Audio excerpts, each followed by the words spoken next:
बार बार मूंछों को ताव देकर अपनी लाइफ में आप खुद डर रहे थे या फिर दूसरों को डरा रहे थे? ये यूं करके मूंछों को ताव देने की कौन सी आपकी आदत है और कौन सी आपकी ये बात करने का तरीका है? और मैं एक सवाल यहाँ पर बहुत कॉमन सा करना चाहती हूँ कि जब आप कहते हैं कि आपने पहले ही बता दिया था कि मेरी बीबी का कासिम अट्ठानी के साथ कोई निकाह नहीं हुआ था, तो जब ये बात आपको पता चल गई थी तब भी आपकी बीबी सरनेम लगा रही थी, उसके बाद भी आपने कभी भी इस चीज़ को रिपोर्ट नहीं किया? आपने अपनी बीबी को नोटिस नहीं किया? कितना बवाल आज आप सोशल मीडिया पर लेकर चलते हो कि हर मर्द को आप नामर्द बताते हो, तो तब आपकी मर्दानगी कहाँ चली गई थी? तब आपकी गैरत ने, मर्दानगी ने जोश नहीं मारा आपके अंदर, या फिर मर्द ही नहीं थे? अस्सलाम वालेकुम वरहमतुल्लाहि वबरकातुहू। मैं हूँ आपकी मेज़बान नाजिश खान और आप देख रहे हैं आपका अपना चैनल नूर रिएक्शन ब्लॉग। आपने देख ही लिया होगा कि चाचा जी जो हैं रात लाइव आए थे। लाइव में आने के बाद हमारे चाचा जी बड़े तुर्रम खां बन रहे थे, अब बार बार अपनी मूँछों को ताव दे रहे थे। तो इन्हें चाचा जी को ये नहीं पता कि एक मुसलमान के चेहरे पर अगर सुन्नत है तो सबसे पहले तो वहाँ पर मूँछ रखाना नहीं आया है, और अदरवाइज़ तो मूँछ रखाते भी हो तो इस तरह मूँछ को ताव देना जो है तो वो हराम है। शरीयत मना करती है इस चीज़ को, पर ये तो शरीयत के बारे में जानते नहीं है। अगर ये जानते होते तो ये कभी भी जो ये झूठ सच फैलाते हैं, झूठ सच ये बोलते हैं, तो शायद ये अपना झूठ सच नहीं बोलते। अब दूसरा सवाल ये किया हमारे चाचा जी ने कि मैं कहाँ गायब हूँ, सारे लोग सोच रहे हैं कि बुढ़ा कहाँ चला गया। कोई भी नहीं सोच रहा, क्योंकि बुढ़े को जाने की जो है नहीं जल्दी रहती है। जब 15 दिसंबर की रात बुढ़ा 15 चमाट खाक रहा था तब भी उसी जगह पर पड़ा था, तो पब्लिक को पता है बुढ़ा कहीं नहीं गया होगा, यहीं कहीं कोने में पी पाकर पड़ गया होगा। अपनी तारीफ़ इतनी भी मत किया करो, नहीं अच्छा नहीं लगता, नहीं मुझे इतनी तारीफ़ मत किया करो। और सबसे बड़ा पॉइंट जो इस बंगड़ी चोर का है ना, तो वो ये है कि ये सारी यूट्यूबर बहनों से बातें करता है। अगर यूट्यूब पर 100 चैनल है ना, तो ये कम से कम 95 मेरी बहनों से बातें करता है। बातें करने के बाद में ये क्या करता है, उसकी चुगली उससे करी, उसकी चुगली उससे करी, उसकी उससे करी। फिर जब इसकी खटपट होती है ना, तो ये दूसरी बहनों के पास जाकर बोलता है कि फ़ला तो मेरे साथ निकाह करने को बोल रही थी, फ़ला मेरे इश्क में पागल थी, फ़ला मुझसे ये चाहती थी, फ़ला मुझसे ये चाहती थी। अब इससे एक सवाल ये पूछो कि जब एक यूट्यूबर होने के बाद इंसान इसके साथ निकाह करना चाहता था, फिर ये इतनी देर क्यों करता था? और आज सारे ही यूट्यूब पर जगह जगह इसके नाम का ट्रेंड चल रहा है। जैसा ये कहता है कि मेरे नाम का ट्रेंड चल रहा है, तो इसने वो ट्रेंड चलाने वाले लोगों के खिलाफ जब इसके पास सबूत हैं तो आज तक भी इसने सोशल मीडिया पर डाले क्यों नहीं? क्योंकि इसे पता है कि अगर मैंने किसी के खिलाफ एक भी सबूत डाल दिया तो जो उसके पास मेरे ढके छुपे हैं ना, वो भी निकाल के डाल देगा। और ये कहता है कि मेरा ऐसा ट्रेंड है, तो दो लोगों का ही ट्रेंड चल रहा है, एक इसकी बीबी का और एक इसका, और तो ना किसी का नाम है, सारे लोग गुमनाम है, ना किसी को कोई जानता है, ना किसी को कोई पहचानता है। खसम कहता है मैं डीप में पढ़ना नहीं चाहता, बीबी को सारी बात तभी पता चलती है जबकि वो डीप में चली जाती है। कितना बड़ा सोचने का मुद्दा है। ये गहराई में जाना नहीं चाहता, बीबी गहराई छोड़ना नहीं चाहती, ये किसी भी यूट्यूबरों के साथ वफादारी दिखाना नहीं चाहता, बीबी धज्जियाँ उड़ाने बगैर बाज नहीं आती।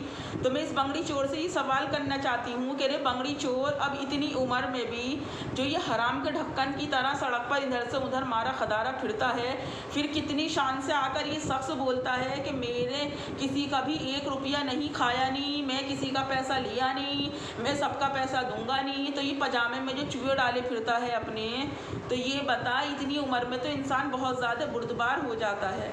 और मैं ये चीज़ क्लियर कर दूं कि जिसे भी आज की मेरी वीडियो बुरी लगे ना, तो प्लीज़ वो वॉच ना करे।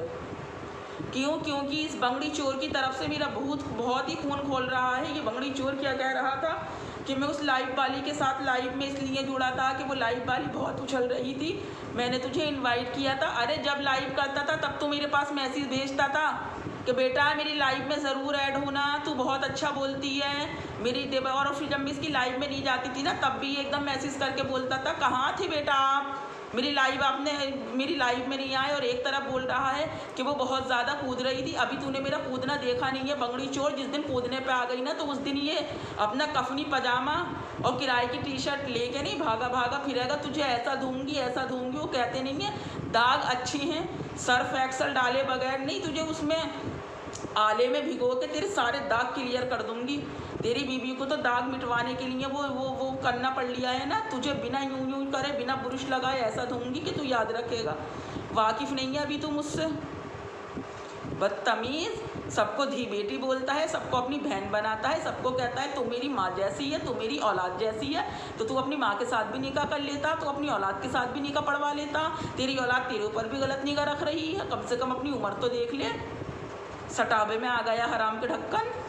और भाई वो निकाह करने कह रही थी मुझसे। तुझसे? कौन सी यूट्यूबर? किस बात पर? कौन सी खूबी है? कौन से बन्ने शहजादे हो? कौन से मियाँ नौशे हो? समझ रहा है ना, तेरी बीबी करती है यूँ।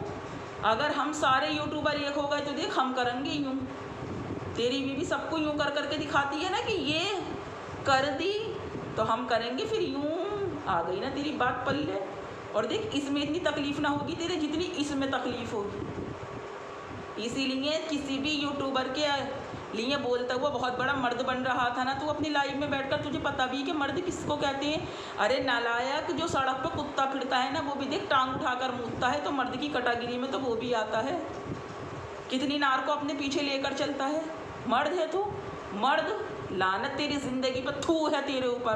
तू सबके ऊपर थू करता, थू है तेरे ऊपर, थू थू थू। इसलिए है देख तेरे ऊपर थू। तूने निकाह करा, सुन्नत काम करा। उस सुन्नत काम करने के बाद जब तेरी बीबी बेहायगी पे उतर रही थी तो तूने कभी अपनी बीबी को रोका? तूने उसे बताया कि बीबी इस तरह ज़िंदगी नहीं जी जाती है, ये चीज़ गलत है? और बल्कि खड़े होकर लुंगी डांस पूरे रजनीकांत बन रहे थे। ये पता नहीं था कि गरीबों का संजय दत्त भी बनने वाला हूँ मैं आज, अगर रजनीकांत बन रहा हूँ तो। तेरी बीबी तो सच बता रही हूँ मैं तेरे बारे में, ये अल्फाज सिर्फ अदा कर रही है क्योंकि दोनों गेमर हो, गेम खेल रहे हो कि अगर बुढ़ा मुझे कहीं दिख जाए तो उसको जूतियों से पिटाई करूँगी। वाकई तू अगर मुझे कहीं दिख गया बिना उस तेरे के, पहले तो तेरी दाढ़ी मूछे बनाऊँगी, फिर तेरी दाढ़ी मूछे बनाकर नहीं तुझे लहंगा और घाघरा पहनाऊँगी, फिर तेरी बिना बैंड बाजे की बारात निकालूंगी। वो ऐसी बारात पहली बार होगी जिसमें कोई बैंड बाजा ना होगा और जिसमें दुल्हन भी ना होगी, पर काजी ज़रूर होगा। फिर काजी तुझे मार मार के पूछेगा, बता भाई तूने मेरा टाइम ख़राब करने के लिए यहाँ जो बुलाया, तेरी दुल्हन कहाँ गई? और वैसे भी तेरी बीबियाँ तो भागती ही रहती हैं, कोई तेरी नई दास्तान तो है नहीं। चीटर, झोलर, जेब कतरे। और जब तेरे बाप ने तुझे इसलिए यहाँ नहीं बैठाया कि तुझे कोई सर्टिफिकेट देना है, तो काय को झक मारने के लिए आता है? फिर काय को अपनी ऐसी तैसी करने के लिए आता है? ज़रा बताना। अब तू समझ ही गया होगा कि मैं तुझे क्यों कह रही हूँ ये सब बातें, क्योंकि तू कितना बड़ा मक्कार है। और क्या कह रहा था कि ये काम मर्द नहीं करते हैं, गाली बककर कह रहा था ये काम ये करते हैं। तो तेरी मर्दानगी तो कहीं से भी साबित ना हुई। तुझसे अपनी बीबी का एक सरनेम चेंज नहीं करवा सका, तू अपनी बिहाता बीबी का नहीं हुआ। तेरे पेट पर 4-4 लड़कियां हैं। बेगैरत इंसान, ये देख ले तब भी तू पराई लड़कियों पे सवाल उठाता है। तेरे बीबी कब से बिस्तर पर पड़ी है, तू उस बीमार बीबी का ना हुआ। सारे यूट्यूबरों से बोलता था ए बनाओ ना भाई, अब मेरी बीबी के बारे में बोलो ना भाई, लोगों को बताओ ना किसने कितनी जास्ती करी है मेरी बीबी के साथ। तो उसने तो चमकीली खाला ने जास्ती करी है तेरे साथ। पर तू जब निकाह के लिए अपना सेहरा बांध के आया था, जो तेरे उसमें से गुलाब के फूल भी मुरझा गए थे, तो मुरझाए हुए गुलाब के फूल, मुझे एक बात तो बता, तब तुझे अपनी बीबी का ख्याल नहीं आया? नहीं, बात को सबके पास बैंड बाजे बजा बजा के सबको बता रही नहीं, मेरी बीबी के साथ गलत कर दी नहीं, मैं अपनी बीबी का छोड़ दी नहीं, मैं नहीं रखनी नहीं। हराम के ढक्कन। और आज लाइव में आकर जब मेरा दिल चाहेगा मैं तब बोलूँगा। तू इसे अपनी मर्दानगी कहता, तेरी ये मर्दानगी साबित होती है। इसी तरह का मर्द है तू। और देख, सुन मेरी बात, कुरान की कसम, ख्वाजा दाना पे भी देख, अब तो मैंने मान ली तेरी बात को कि तूने कुरान की कसम ख्वाजा दाना पे भी गलत खाई थी। क्यों? क्योंकि देखो, पहले इसने ये ऐलान करा कि मैंने जो है नहीं उस नकाब वाली पे केस फाइल कर दिया। मुझे पता चली ये बात, इसने मेरे ऊपर केस फाइल कर दिया। मैंने मिलाया तभी से फ़ोन और मैं इससे बोली, मैंने कहा हाँ भाई तूने मेरे ऊपर केस फाइल कर दिया है। एक की तो जान जा रही थी इसकी वजह से, एक अपनी जान दे रही थी। तो मैं बोली केस फाइल कर दिया। अरे मेरी माँ, तो माँ बना के भी ये कह देता है तू कि वो मेरे ऊपर गलत नीयत रख रही थी। अरे मेरी बहन, अरे बेटा, मैं तेरे खिलाफ कैसे केस करूँगा। तो नालायक, जब माँ बहन और बेटे का तुझे मतलब ही ना पता तो फिर काहे को अपना ये सड़ा हुआ गटर जैसा मुँह दिखाने आता है ढक्कन चोर। और सच में तू एक बाप की तो औलाद ही नहीं है।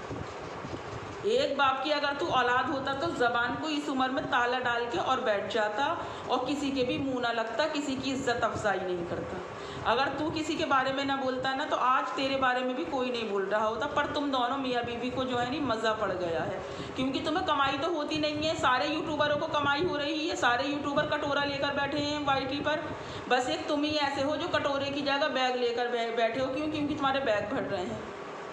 अबे नालायक, जिनसे रखता है इंसान उनका तो हो जाता। तू तो किसी का भी ना निकला, ना तो सम्मो 414 का निकला, ना तो सना इमरान का निकला, ना तो नाजो इंडियन ब्लॉगर का निकला, ना तो नून नया ब्लॉगर का निकला। तू किसी खां का भी ना निकला। और तू क्या बोल रहा था? तुझे ये भी याद है कि उस दिन तूने मेरी एक यूट्यूबर बहन के लिए क्या बोला है? क्या बोल रहा था? वो तो ऐसी है, उसकी एक एक रिकॉर्डिंग मेरे पास है। तो हराम के ढक्कन, अगर एक बाप की औलाद है तो फिर सेंड क्यों नहीं की तूने? अगर एक बाप की औलाद है तू, मैं तुझे खुला चैलेंज दे रही हूँ, फिर सेंड कर जिन बातों को तू कहता फिर रहा है, सबूत दे। वरना लानत तेरी ज़िंदगी पे, गैरत हो तो कहीं गहरा सा कुआं दे और डुबकी लगा दे। तो वो अगर कहीं पर भी चला जा, तू इतना गलीज़ बदतमीज़ इंसान है कि तू कभी जिसकी थाली में खाता ना तू उसी में छेद करता है। ये तेरी ज़िंदगी की क्वालिटी है। और इसकी ऑडियो मैं आप लोगों को सुना रही हूँ, सुनो, फिर इसके मुंह पर चप्पल मारो कि ना ना, आपको मैंने भेजा ना, तुमको बताऊं अभी इसके हाँ वर्ल्ड में ये और अली जब चल रहे हैं ना, जी। तो एयरपोर्ट की दीवार पे अरबी में लिखा है देखो, लेकिन 99% अबू धाबी है। वीडियो में ये बोल दूं अंकल? हाँ, ये जो होटल में रुकी है ना, वो होटल का नाम है, इसके स्टोरी पे रखा है, देखो आप। वो तो मैंने देख लिया, पहली बार मैंने इसकी स्टोरी चेक करी है, आप गूगल पे सर्च करो, सर्च भी कर लिया। यस अबू धाबी है जी, ना। यास इजलैंड है उसका नाम, आइसलैंड। हम्म, हाँ। पर जब इसने अपनी स्टोरी पे शेयर ही कर दी तो इसका तो सरप्राइज खत्म कर दिया इसका मतलब इसने। हम्म। तो फिर कहने से क्या फायदा? हाँ, वो इसको मालूम नहीं स्टोरी, वो उसका छोकरा सब पूरा हैंडल वही करता है, उसका छोकरा। यही तो कह रही हूँ मैं भी। हम्म। वो इंसान कितना भी होशियार होता है, गलती कर देता है। ओ, तो इसका मतलब अभी सरप्राइज ही है अंकल। हम्म। बोलो बोलो, आप बोल दो, बोल दो बिंदास बोल दो। कि यूट्यूबरों को बोलता था या नहीं बोलता था। और हाँ, तेरी ऑडियो के साथ जो है नहीं, मैंने समझ गया तू। हाँ, रुक रुक रुक रुक, एक सवाल और रह गया। तूने कहा था मेरा केला काट लो, मेरा चीकू उखेड़ लो। तो ये बता, जब तेरा केला भी उखड़ गया, तेरा चीकू भी कट गया, तो ये घुइयाँ और 2 कटहल लेकर क्यों फिर रहा है मार्केट में? अब कटहल छिलवाएगा क्या आपने? वीडियो अच्छी लगी नहीं तेरी, मैंने सही बजाई नहीं, रोज़ बजाती रहूँगी अब, थोड़ी थोड़ी थोड़ी थोड़ी। अभी तेरी कल की ही लाइव का थोड़ा सा और रह गया है मेरे पास, तेरा कच्चा चिट्ठा। आज अपनी ऑडियंस को पहले ये मैं तेरी ऑडियो सुना दूँ, फिर तेरी रोज़ बजाऊँगी। पसंद आए तो लाइक करो, नहीं पसंद आए तो डिसलाइक करो। चलते चलते फिर कहूँगी जिसे भी मेरी वीडियो, क्योंकि मुझे बहुत ज़्यादा गुस्सा है। और ये चीज़ भी मैं आपको बताऊंगी कि मैंने इसकी इतनी इज्जत अफजाई क्यों की है। अपनी दुआओं में मुझे भी याद रखें। अगली वीडियो में फिर मुलाकात होगी, तब तक अपना और अपनों का ढेर सारा ख्याल रखें। अल्लाह हाफिज़।